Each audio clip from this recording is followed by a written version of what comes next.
Now let's look at another diplomatic display, one that could reshape Europe. Donald Trump just paid a visit to France and dropped another bombshell. He wants China's help to end the war in Ukraine. So what exactly is he proposing, and what was he doing in France in the first place? Let me answer the second question first.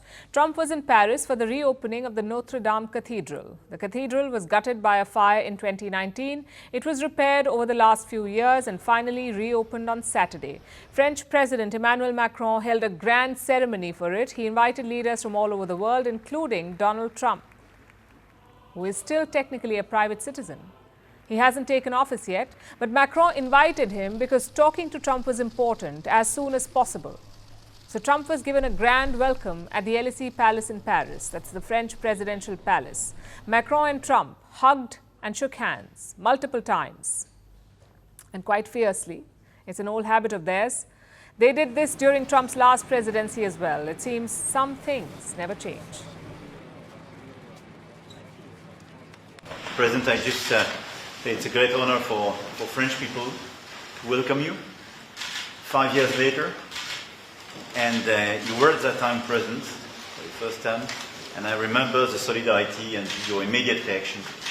So, welcome back again. Thank you very much. We are very happy to have you here. Thank you very much. And it's an honor to be here. We had a good time together, and we had a lot of success, really great success working together on defense and offense too. And it certainly seems like the world is going a little crazy right now. Yeah. And we'll be talking about that. Thank you very much for being here. The world certainly is going crazy right now. So once the hearty handshakes were over, the two of them got to business. They spoke for about an hour. One of the things they discussed was NATO, the North Atlantic Treaty Organization. It's a Western alliance, and it is worried because Donald Trump may pull the plug. He has criticized NATO members in the past, saying they don't pay their fair share. NATO guidelines are very clear. Every member should spend 2% of their GDP on defense. Most of them did not until recently, and Trump was not happy about this. And now that he's coming back, NATO countries have started paying up. This alliance has 32 members. In 2023, only 10 of these members paid their dues, or their due, 2% of their GDP on defense. This year, that number has gone up to 23. So 23 out of 32 NATO countries are now spending the requisite amount on their defense. Clearly, there's an improvement. Macron brought it up with Trump. And the response? NATO is good as long as they pay their bills. That's what Trump said. Probably not the reassurance that Macron was looking for. But it's better than nothing. After the bilateral, they were joined by a third participant, Ukrainian President Volodymyr Zelensky. Macron was initially supposed to meet Zelensky separately, but he decided to pull off a diplomatic coup. He staged the first meeting between Trump and Zelensky after Trump won the US election. The meeting did not last long, just about 20 minutes, but despite the brevity, Zelensky said it went well. It was a very good meeting. It is important that it was constructive and the atmosphere was crucial. Zelensky called the talks constructive. He called Trump resolute, as always.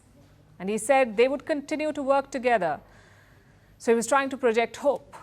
But then Donald Trump himself spoke, first about the Syrian crisis and then about Ukraine. Let me quote from what he said about the war in Ukraine. There should be an immediate ceasefire and negotiations should begin. Too many lives are being so needlessly wasted. Too many families destroyed, and if it keeps going, it can turn into something much bigger and far worse. I know Vladimir well. This is his time to act. China can help. The world is waiting.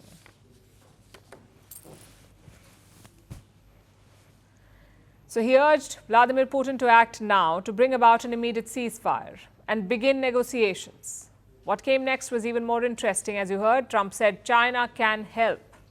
Not something that Zelensky and the West wanted to hear, because they accused China of being partisan, of supporting Russia in the war. They've sanctioned a number of Chinese firms for making weapons for Russia.